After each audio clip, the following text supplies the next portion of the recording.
Ladies and gentlemen, we're back for episode 5 of the Stuck in My Thoughts podcast. As always, I'm your host and 3-time All-American high jumper, Justin Stuckey.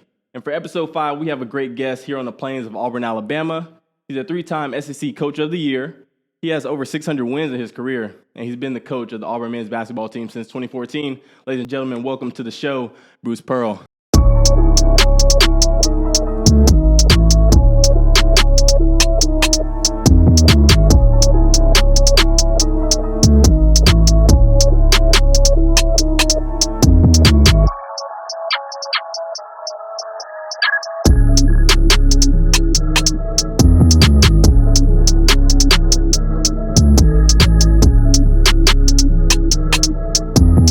Justin, good morning. Good morning, and Coach. War Eagle, Coach. It's been a minute trying to get you on the show. I'm so appreciative of you wanting to be on the show. Meeting you in Wellness Kitchen, you were so inviting to me. My first week here at Auburn, you've coined the term an everything school. It's a big family, and I can say from personal experience that's definitely true. So I appreciate you being so welcoming to me and being on my show. Well, it's great to be here. And look, it's not hard to do. In the sense that I look at myself, I'm the basketball coach here, men's basketball coach. I'm on staff here. You're a student here, student athlete here. Our job is to sort of serve you all. I mean, this is what we do. This is our work. And certainly this has got to be home away from home. And so you can say it's a family, or you can actually treat it like it's family. And that's what I try to do. And that's what people do back to me. And it's a special place. I wish there were more places in this country like Auburn. It's nothing like Auburn, Coach. I wish there were, but your job now, Justin, and my job is to leave here at some point. I'm not leaving here. I'm staying here. I've run around enough, and to make other places in the world like this. Yes, sir. And that's what being part of being an Auburn man's all about. Yes, sir. You talk about the family of the Auburn atmosphere. Let's talk about a smaller family in your Auburn basketball team. You've been here since 2014. Just talk about the progress of the program thus far for you. Well, you know what, Justin, it's almost like the chicken and the egg. Which one comes first? You need support to win, but if you don't win, you're not going to get support. Here at Auburn, our fans actually came out and supported our program before we were competitive. Mm-hmm. I give KT Harrell and Malcolm Canada and Jordan Granger and Taj Shamsuddin. I don't want to God, so many guys on that first team that were overmatched, but never quit.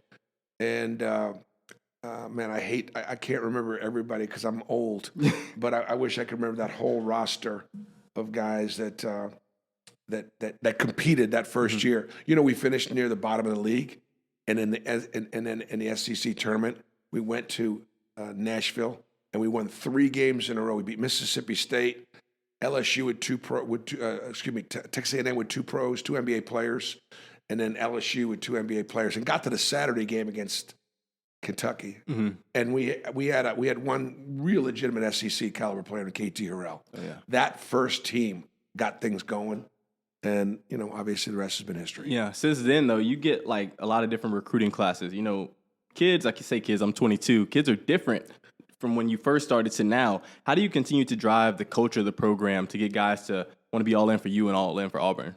You know what? Now it's easier. Expectations have changed. Mm-hmm. Okay, there were very few expectations when I first got here. We wanted to raise the level of the expectations of our players to think they could win championships, and our fans to sort of expect us to. I couldn't go out there and recruit the kind of players I needed because we weren't being successful. Austin Wiley. It's my boy.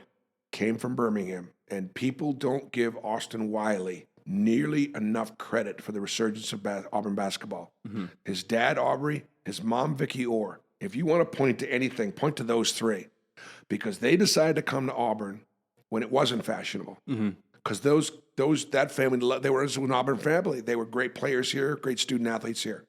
Austin gave me that Pied Piper effect. Other players then wanted to come play with Austin, and it helped us get the Jared Harpers or the, Mustafa Herons or some of the other guys, D'Angelo Purifoy, and the program began to build.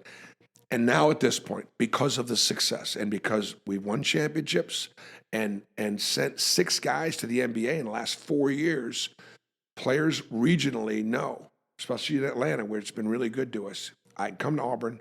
I can become an Auburn man. I can get loved by the greatest fans in the world. I can be around this Auburn student body, and I can win championships and make it to the NBA. That's what's up. I feel like definitely since like I said, you've been here since I was in the 8th grade. I was 14. I'm 22 now. I've definitely seen the resurgence of Auburn basketball, and kind of everybody wants to be a part of it. You see the jungle, you see everything. Even when I wasn't at Auburn, I was like, man, that's kind of cool. Like that student section's rocking. And now being able to be a part of it and cheer on you guys as well as you guys cheer on us is just a great thing to see. So, Justin, they say though it takes a village, right? This beautiful little village here in the Plains. But there's so many different pieces. The leadership of the jungle, some of the student leaders that bought in and came and made it so much fun. We had great leadership from our athletic directors and the support staff that have been involved. And Rich McGlynn is my direct report. He helped get this thing going. David Bennett before him, Jay Jacobs, Alan Green, with great leadership there. So it took a lot of different, and then the department, people in marketing, people in sports information, people in the ticket office. I mean, people in development. We definitely put people to work a little bit more, but now, but I'll say this: it's easier to get it going, than it is to keep it going. And that's our great challenge, to maintain this level of competitiveness. You just took my next question away. You guys just got those rings. I wish you was wearing it. That thing looked pretty icy. And you guys just started a practice for the season. What's the expectation? Well, first of all, let's talk about that ring. That ring's in a box. All right, that ring's in my heart. There'll be a banner that'll fly, and it'll be there forever. Like, we're not defending the 2022 SEC championship. We were 2022 SEC champions. Period. We made history. That's what the guys come here. But the day that championship was over, we cut nets. It was over. We still celebrated, but it's got to be in the rear view mirror, and we just got to continue to move forward. I mean, look, staying humble and hungry. Don't let success change you. That's important. Expectations for this year will be high. Maybe higher than last year. And we're not as good a team as we were last year. I mean, last year we had the best player in the country in Jabari Smith, the best defensive player in the country in Walker Kessler. Those guys are both in the NBA right now. But I really like my team. I really like my roster. I like their work ethic. We've got to come together. I think we've got to be a great defensive team in order for us to be as competitive as we were. And the league's better. So I think we'll be picked anywhere between 4th and 6th in the league. We'll be picked anywhere between 20 and 30 in the country. 5 or 6, maybe 7 teams go to the NCAA tournament. So you can see we're on the edge of that. We'll let it play out. You got to stay healthy. Yeah. And but I like the position that we're in. Yes, sir. So you've coached a lot of teams. You've been coaching for over 20 years. On that journey, I always like to talk about the journey. You've had a lot of highs and lows. You may come against trials or anything like that. How are you able to keep the main thing and continue to become a premier basketball coach despite anything you may have encountered? You would understand this as a student athlete. You've had great success in the NCAA tournament. You've been an NCAA champion. You've risen to the occasion in the postseason yourself. And so I'm going to ask you the same question. What factors, why, as the season progressed, were you able to be at your best when it was championship time? Just the work I put in before then and the people around me. We got some people even on set today that have been my friends since I was young that have helped me along the journey. Keeping people accountable, knowing that we all fall short sometimes, and you got to keep pushing and keep trekking. So that's always been my mindset and my goal. And whatever position we're in, I do feel like God bless us to be in that position. You coaching, me competing, and one day hopefully on ESPN. Hope y'all see this, and then just doing our thing. So that's what kind of keeps me going. You look, I couldn't give a better answer.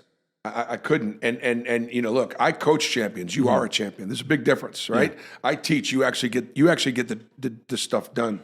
But you do, and I'm so glad you mentioned God, because to be able to walk with him through everything, the good, the bad, and the ugly. I'm glad you mentioned your support system, your friends, your coaches, the people that your family go through the highs and the lows, because it is a journey. You talked about the preparation, and the accountability and the discipline and the commitment. All those things carry you through the season to just put yourself in position to maybe do something special. And then that something special is that wind under your sails, that wind under your body as you're elevating and getting over that bar. You feel in some ways like God's giving you just that little extra push. Oh, yeah. Right? For those that don't have that, I pray that someday they will. Yes, sir. That someday they will. Hey, man, that's you. I like you, Coach. I like you. You're on the same page. You're on the same ticket. Yes, man. Yes, so sir. Earlier in the year, you signed a contract extension for 8 years, and it's been said in a lot of the articles that are out that you would coach at Auburn for life. By the time that contract's up, you'll be 70. I'll be 30. We'll be getting on up there. So I guess the first question I can ask: what does Auburn mean to you? Yeah, it means everything. I'm so blessed that Auburn gave me the opportunity to be the coach here. I go to work every day trying to reward Auburn for giving me this opportunity. The deal with the length of the contract was simply that I don't want to go anywhere else and do this again. I know in coaching you're supposed to keep it where they're always, if you're winning their word, you're going to leave and all that. I'm not interested in that. This is home. This is it. And so my son Stephen is an important part of my staff, and the fact that he and his wife Brittany are here, and my son Michael lives here, and this is home now. And my wife Brandy loves it here.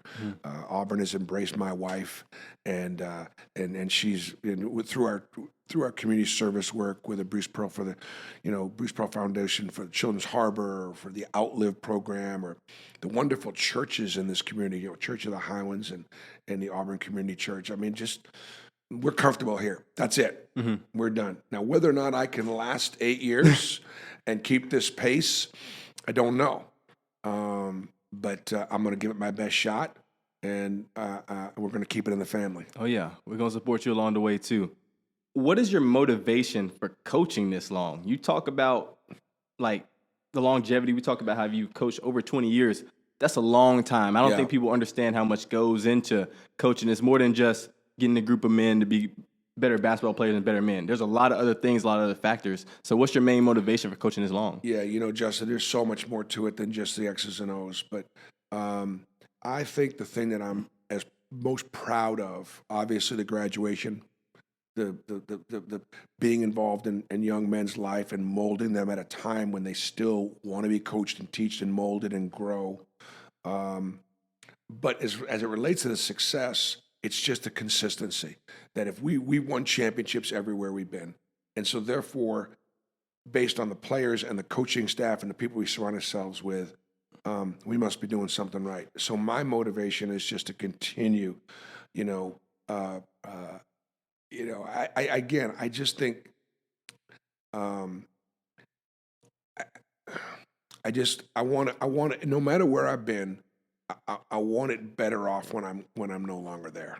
And I want to have an impact on the community and the department. And that's why sort of the whole everything school, it matters. It matters. I'm so proud of our engineers and our nurses and our accountants and our pharmacists and the different, people that we're putting out there. And I'm so proud of our women's gymnastics team and I really am.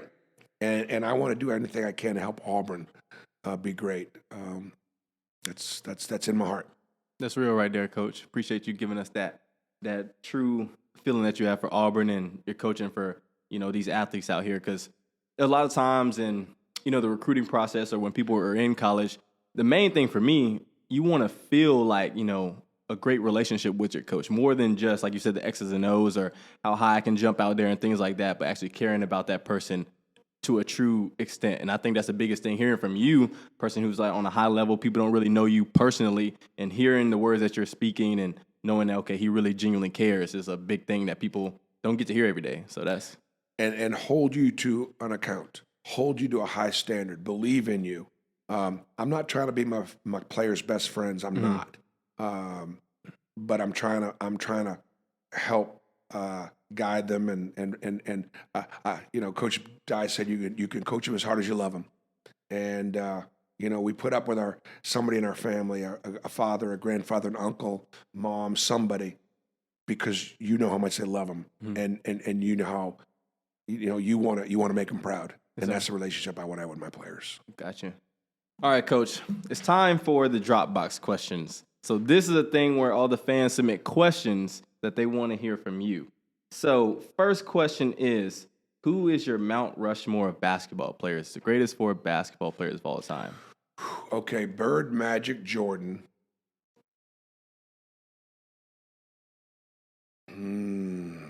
Bird, Magic, Jordan. I mean, those are everybody's three. Don't slip.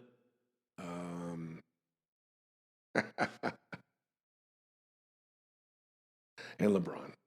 Thank you, Coach, for enlightening the people. Okay, second question, is a hot dog a sandwich? I say yes, because I'll eat a hot dog on a hot dog bun.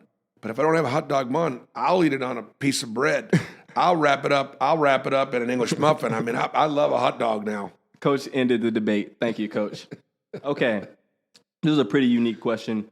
Who is the best player you've ever coached against? Coached against Michael Jordan, so that was best player, but he was a freshman at North Carolina when I was an assistant at Stanford. So I just don't think you can go any further than that. Can't match that. LeBron never got to college, so. I sat next to him one time. That's the closest I've ever got to him at ABCD, the Nike All-American camp. Nice. Sat right next to him. Okay. This one, I debated about asking this one because you may have a lot. But what is the craziest story while on the road? Not so crazy, but or funny.